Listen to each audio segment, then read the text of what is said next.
Hi guys, good morning. So நம்ம இந்த வீடியோவில் ஆக்சுவலாக என்ன பார்க்க போகிறோம் அப்படின்னு சொன்னால், உங்கள் ட்வின் ஃப்ளேமுக்கான உங்கள் ட்வின் ஃப்ளேம் உங்களுக்கு கொடுக்குற மெசேஜ் என்ன, அவங்க உங்களை நோக்கி எடுக்கிற ஆக்ஷன் என்ன, ஜூன் மாதம் செகண்ட் ஹாஃபுக்கான video. Okay, so let's see. உங்கள் ட்வின் ஃப்ளேம் உங்களுக்கு கொடுக்குற மெசேஜ் என்ன?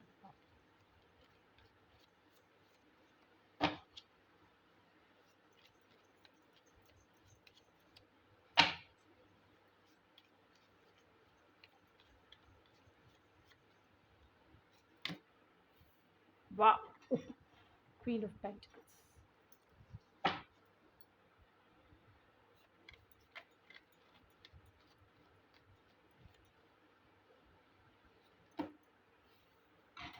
They've surrendered themselves to God, divine.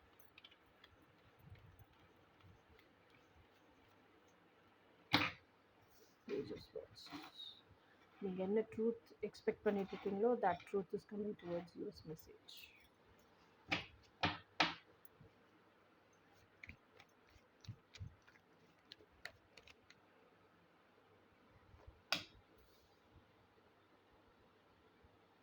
The very seed is about some decision making, and they are into that decision making.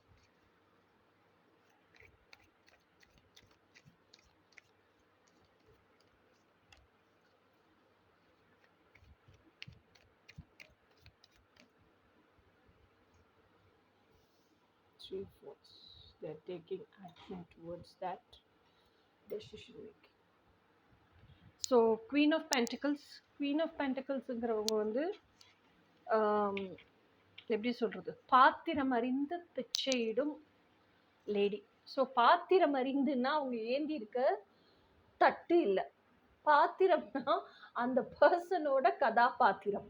Okay, so அப்போ அவனோட உண்மையான character என்ன, அவனோட true intention என்ன, அவன் உண்மையிலேயே எதுக்காக பிச்சை எடுக்கிறான், நிஜமாவே அவனுக்கு தேவை இருக்கா இல்லை சும்மா பிச்சை எடுத்துட்டு இருக்கானா. ஸோ இதெல்லாம் தெரிஞ்சுதான் ஒரு பொருளை ஒருத்தவங்களுக்கு கொடுக்கறது பிரயோஜனமாக இருக்கணும், அதுவும் அவனுக்கான நெசசிட்டி அந்த அளவுக்கான பிரயோஜனமாக இருக்கணும் அப்படின்னு நினச்சி விஸ்டம் ஃபுல்லாக தனக்குள்ளேயே ஒரு ப்ரீ ஜட்ஜ்மெண்ட்டுக்கு வந்து தான் தானம் தர்மமே பண்ணுவாங்க queen of pentacles. Okay, queen of pentacles வந்து அவங்க கிட்ட இல்லாததுன்னு எதுவுமே இல்லைங்க.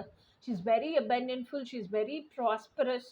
அவங்க அப்பா வந்து அந்த அந்த பிரின்சஸாக இருக்கும் போதே எப்படி வளர்த்துருக்காருன்னா தங்க தாம்பாளத்தில் வளர்த்துருக்காருன்னு சொல்லுங்களேன்.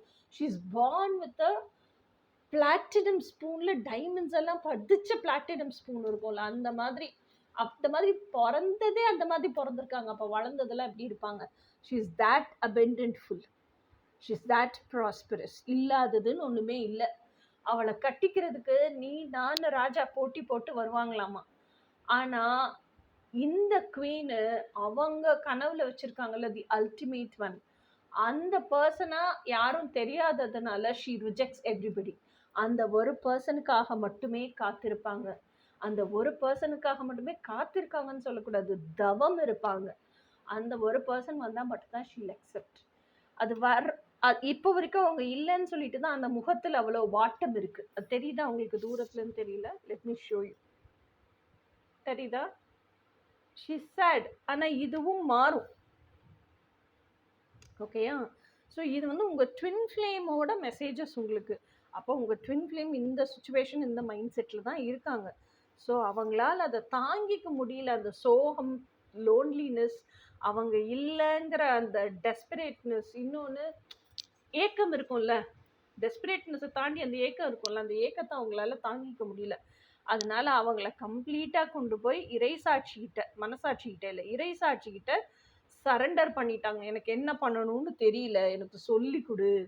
ஏன்னா எல்லா பெண்களும் அப்படி தானே, அவங்கவுங்க ஐடென்டிட்டியை தொலைச்சதுக்கப்புறம், இப் சப்போஸ் கல்யாணம் ஆன பெண்கள்னா ஐடென்டிட்டியை தொலைச்சதுக்கப்புறம் தனக்கு பிடிச்சதை வாழ்கிறதுக்கு என்ன பண்ணணும்னு தெரியல அப்படின்னு போய் இறைவன் பாதத்தில் சரணாகதி அடைஞ்சிருவாங்க. ஏன்னா அப்போதைக்கு தேவை அவங்களுக்கு காதலோ இல்லை என்ன சொல்றது, இட்ஸ் நாட் ரொமான்ஸ். அவங்களுக்கு தேவை பீஸ் ஆஃப் மைண்ட். அந்த பீஸ் ஆஃப் மைண்ட் கடவுளால தான் கொடுக்க முடியும் அப்படின்னு அவங்க தீர்க்கமா நம்புறதுனால கடவுள் பாதத்துல போய் சரணடைஞ்சிருவாங்க. அதே மாதிரி ஒரு பொண்ணு படிச்செல்லாம் முடிச்சுட்டு வேலைக்கு போயிட்டு இருக்கா, நல்லா சம்பாதிக்கிறா, ஃபினான்ஷியலி ஸ்டேபிளா இருக்கா.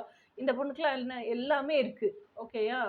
ஆனா அந்த தனிமையினுடைய ஏக்கம், ஏன்னா ஏஜ் அனுபவிக்க வேண்டியதானே, ஏஜ்ல தானே அந்தந்த விஷயத்த அந்தந்த வயசுல அனுபவிச்சிடணும் இல்லையா. ஸோ இல்லைன்னா அது ஏக்கமாக தான் மாறும்.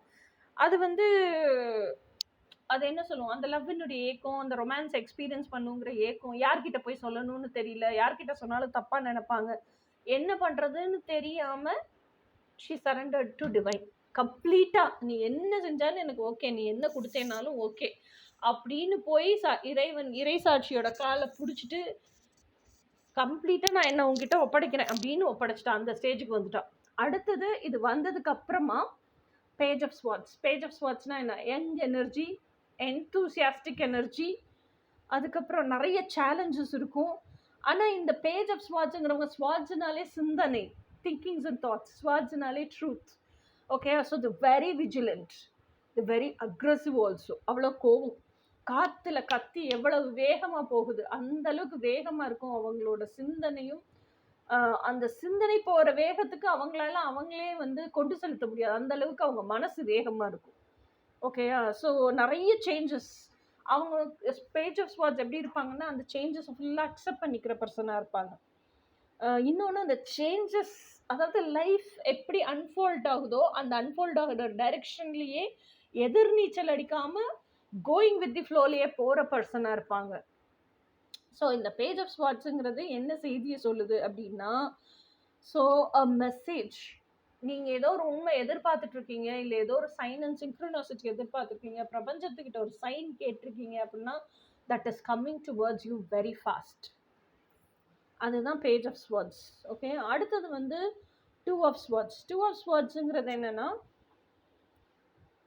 பேலன்ஸ்.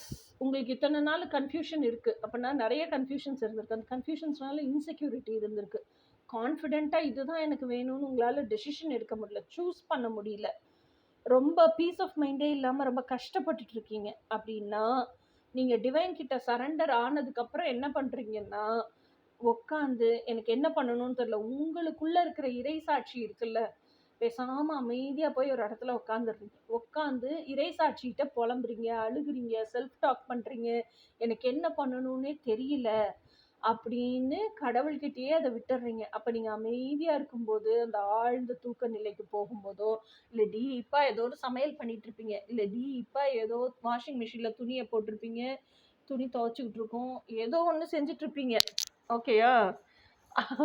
அந்த டயத்துல என்ன ஆகும் அப்படின்னு சொன்னா, நீங்க அமைதியா உங்களை மறந்து நீங்க வேலை பார்க்கும்போது, நீங்க அந்த அழுது புலம்பி கேட்டீங்கல்ல, அதுக்கான பதில் உங்களுக்கு கிடைக்கும். ஸோ அந்த பதிலுங்கிறத காட்டும் அதுக்கான நாலேஜை உங்களுக்குள்ள இருக்க இறைத்தன்மையே உங்களுக்கு கொடுக்கும், ஓகேயா. அந்த நாலேஜ் ஃபுல்லா அமைதியா இருந்து உள்வாங்கிட்டு, அதுக்கப்புறம் அது சொல்றதுல உண்மையிலேயே ஒரு நியாயம் இருக்கு, அது சொன்னது கரெக்டு தான், இறைசாட்சி சொன்னது கரெக்டு தான்னு நினைச்சு உங்க வாழ்வியல் நிகழ்வுகளோடு அதை ஒப்பிட்டு அப்போ ஒரு கிளாரிட்டி கிடைக்கும், அப்போ கான்ஃபிடென்ட்டாக ஒரு டெசிஷன் எடுப்பீங்க. ஸோ இந்த டெசிஷன் மேக்கிங்கும் நடக்குது. இந்த டெசிஷன் மேக்கிங் நடக்கிறதுக்கு நிறைய விஸ்டம் அண்ட் எப்படி சொல்கிறது, அந்த நாலேஜ் கொடுக்கறது வந்து டிவைன் கொடுக்குறாங்க. This is also the messages from divine itself, ஓகேயா. அதுக்கப்புறம் three of wands. Three of வான்ஸுங்கிறது வந்து it's always a fresh start. இப்போ டெசிஷன் எடுத்துட்டிங்களா, அடுத்து என்ன பண்ணணும்னு தெரிஞ்சிருச்சா, so you are taking action towards its. Two of வான்ஸுங்கிறது என்ன, என்னோட கனவு உலகத்தை தான் நான் வந்து இந்த நிஜ உலகத்தில் மேனிஃபெஸ்ட் பண்ணி வாழுவேங்கிற டெசிஷன் எடுத்துட்டீங்க, அதான் two of wands, path of chosen. Three of வான்ஸுங்கிறது அதை சூஸ் பண்ண பார்த்துக்கு ஆக்ஷன் எடுக்கிறீங்க. ஆக்ஷன் எடுக்கிறதுனா என்ன, இங்கே நின்றுக்கிட்டே வேடிக்கை பார்த்தா. டூ ஆஃப் வான்ஸுங்கிறது பால்கனியில் நின்று டெசிஷன் எடுப்பீங்க. ஸோ அந்த பால்கனிலே நின்றுட்டு இருந்தால் கப்பல் உங்கள் பால்கனிக்கு வராது, கடற்கரைக்கு வந்தால் தான் கப்பல் வரும், கப்பலில் ஏறி போனால் தான் வணிகம் பண்ணி காசீட்டி நீங்கள் ஆசைப்பட்ட வாழ்க்கையே வாழ முடியும். ஸோ டேக்கிங் தட் ஆக்ஷன், என்ன ஆக்ஷன் நீடட் ஆக்ஷனோ, இந்த கார்டுக்கு அது நீடட் ஆக்ஷனாக இருந்தது, உங்கள் லைஃபுக்கு என்ன நீடட் ஆக்ஷனோ அந்த நீடட் ஆக்ஷன் எடுங்க. நீடட் ஆக்ஷன் எடுத்தீங்க அப்படின்னு சொன்னால் தான் you will get success, you will succeed in it, long term success கிடைக்கும். You will achieve in it. அந்த அச்சீவ் பண்ண உங்களுக்கு தேவையான அந்த கனவு, உங்க வாழ்க்கையை வாழ்றதுக்கு தேவையான வாழ்வியல் ஆதாரத்தை நீங்க சம்பாரிச்சு சேர்க்கும் போது யூ ஃபீல் ஹாப்பி. ஓகேயா? இது எல்லாமே வந்து these are all the messages from your twin flame through divine. Okay, ஏன்னா இதுல வந்திருக்கிறது ஃபுல்லாவே டிவைனோட மெசேஜஸ் தான். இது எதுவுமே டிவைன் மாஸ்குலைனோட மெசேஜ் மாதிரி எனக்கு தெரியல. This all is directly from divine. சரி, இப்போ உங்க டிவைன் மாஸ்குலைன் உங்களை நோக்கி வர்றதுக்கு என்ன ஆக்ஷன் எடுக்கிறாங்கன்னு பார்ப்போம். இல்லை அவங்கள எது பிளாக் பண்ணுது, அந்த பிளாக்கை ரிலீஸ் பண்ணிட்டு அவங்க எப்படி மார்ச் ஃபார்வர்ட் ஆகணும் அதையும் பார்ப்போம்.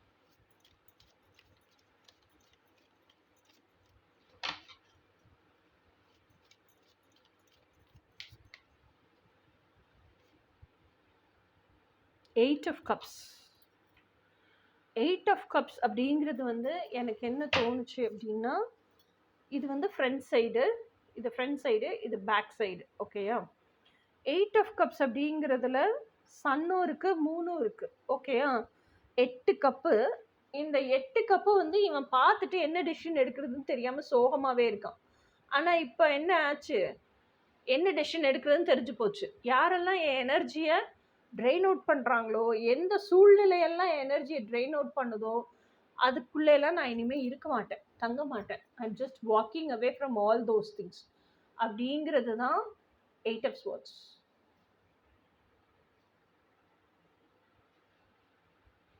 Sorry, eight of cups.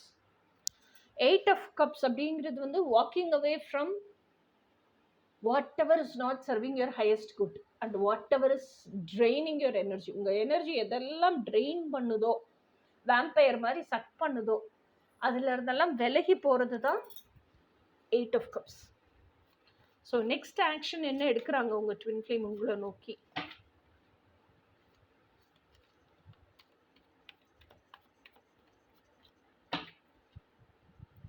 Next action உங்க ட்வின் ஃப்ளேம் உங்களை நோக்கி என்ன எடுக்கிறாங்க?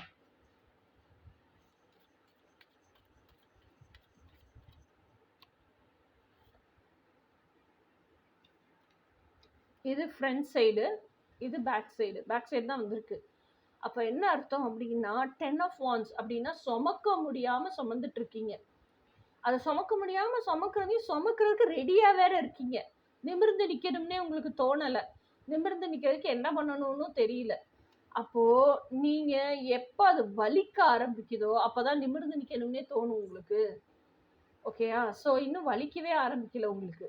ஸோ வலிக்கும் போது தான் நிமிர்ந்து நிற்பீங்க. நிமிர்ந்து நிற்கும் போது என்ன ஆகும், ஆட்டோமேட்டிக்காக முதுகில் இருக்க வெயிட்டு கீழே விழுந்துடும்.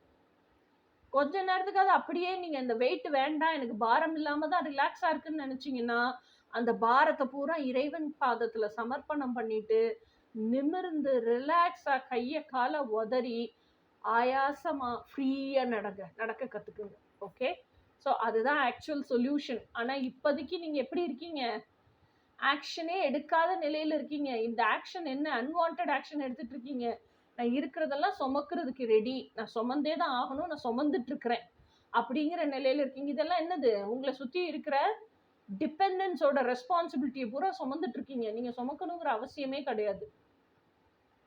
நீங்கள் சுமந்தாலும் சுமக்கலைனாலும் அவங்கவுங்க லைஃபுக்கு அவங்கவுங்க தான் ரெஸ்பான்சிபிள். அவங்கவுங்க வாழ தான் செய்வாங்க. பூமி பந்து உங்கள் தோள்பட்டையில் சுழலலை, அதை முதல்ல உணருங்க. பூமி பந்தை நீங்கள் தாங்கி பிடிச்சாலும் பிடிக்கலனாலும் அது சொல்லிட்டே தான் இருக்கும். ஓகேயா? கடவுளே இயற்கையே அப்படி தான் அமைச்சிருக்கு. நீங்கள் தான் நினச்சிக்கிறீங்க நீங்கள் தான் தாங்கி பிடிச்சிக்கிட்டு இருக்கீங்கன்னு நினச்சிக்கிட்டு தான் சுமந்துக்கிட்டு இருக்கீங்க. ஓகே? ஸோ அப்போது உங்கள் மைண்ட் செட்டை சேஞ்ச் பண்ணுறது தான் இதில் நீடட் ஆக்ஷன். சேஞ்ச் பண்ணுங்க அந்த மைண்ட் செட்டை. எட்டர்னல் ட்ரூத் என்னவோ அந்த ட்ரூத்தை உணருங்க.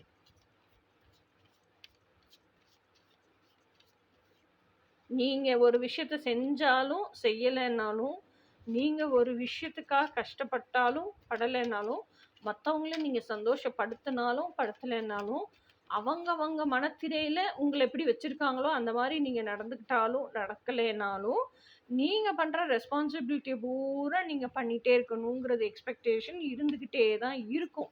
ஏன்னா முட்டை வைக்கிற கோழிக்கு தான் வழி தெரியும், உங்களுக்கு தான் வழி தெரியும்.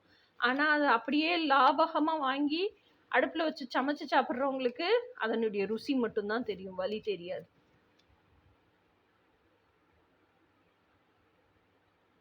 அப்ப என்ன செய்யணும், நீங்க இந்த ரெஸ்பான்சிபிலிட்டியில இருந்து வெளியே வர கத்துக்குங்க. இப்ப நீங்க முட்டையே கொடுக்கலனாலும், முட்டை வைக்கிற கோழிக்கு தான் வழி தெரியும். நீங்க முட்டை கொடுக்குறீங்க, நீங்க கொடுக்குற வரைக்கும் அந்த முட்டையை வாங்கி அவங்க அழகா ரசிச்சு ருசிச்சு சாப்பிடுவாங்க. நீங்க முட்டை கொடுக்கலன்னா முட்டை எங்க கிடைக்குதோ அங்க போய் வாங்கிக்குவாங்க. ஏன்னா அவங்களுக்கு முட்டை வேணும், தேவைப்படுது, டெய்லி பேசிஸ்ல வேணும், தேவைப்படுது, அதுவும் போதுமான அளவு வேணும். எங்க கிடைக்குதோ போய் வாங்க கத்துக்குவாங்கல்ல.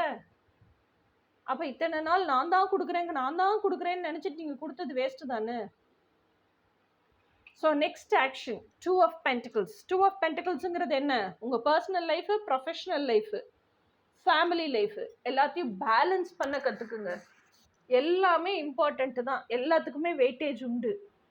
உங்க பர்சனல் லைஃப்பை ஒமிட் பண்ணி மற்றவங்களுக்காகன்னு வாழ்ந்தது, அது either it's professional or family, மற்றவங்களுக்காகன்னு வாழ்ந்த வரைக்கும் போதும். இப்போ ப்ரொஃபஷன்லையும் எனக்கு காசு வேணும், என்னோட ஆசைகளை நான் வாழணும், அதுக்காக சம்பாதிக்கணும், அப்படி சம்பாதிங்க. பர்சனல் லைஃப்லையும் என் கூட நான் டைம் ஸ்பெண்ட் பண்ணும், அதுக்காக நான் இருக்கணும். அது ரெண்டையும் பேலன்ஸ் பண்ண கற்றுக்குங்க. உங்கள் ப்ரொஃபஷனல் லைஃப், உங்கள் பர்சனல் லைஃப் ரெண்டையும் பேலன்ஸ் பண்ண கற்றுக்குங்க. முதல்ல உங்களுக்காக நீங்கள் வாழ கற்றுக்குங்க. அதுதான் நீடட் ஆக்ஷன் டேக்கன். இது பேக் சைடு இருக்குது பாருங்கள், இது அப்ரப்டாக ஃப்ரண்ட் சைடே வந்திருக்கு.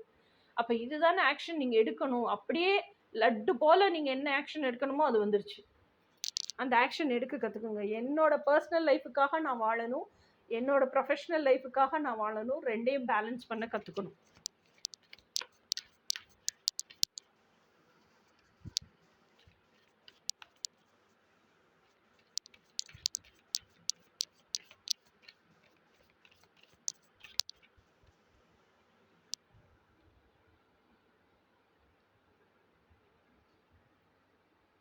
அப்போ அதை 4 of Wands வந்துச்சு, இப்போ 2 of Cups வந்துடுச்சு. கார்டு பாப் அவுட் ஆகிட்டே இருக்கு ரொம்ப நேரமாக.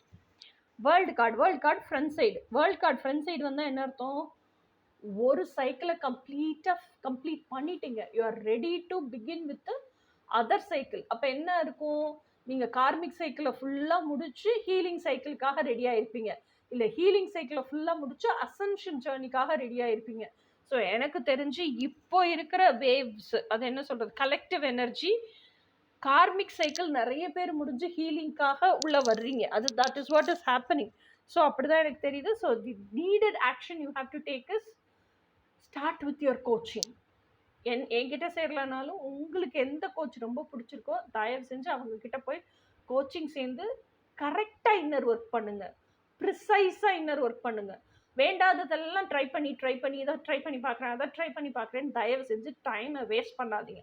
ஆப்டா கிறிஸ்பாக இதுதான் இன்னர் ஒர்க், அப்படி பண்ணுங்க. அப்போ தான் யூ கேன் சேவ் டைம்.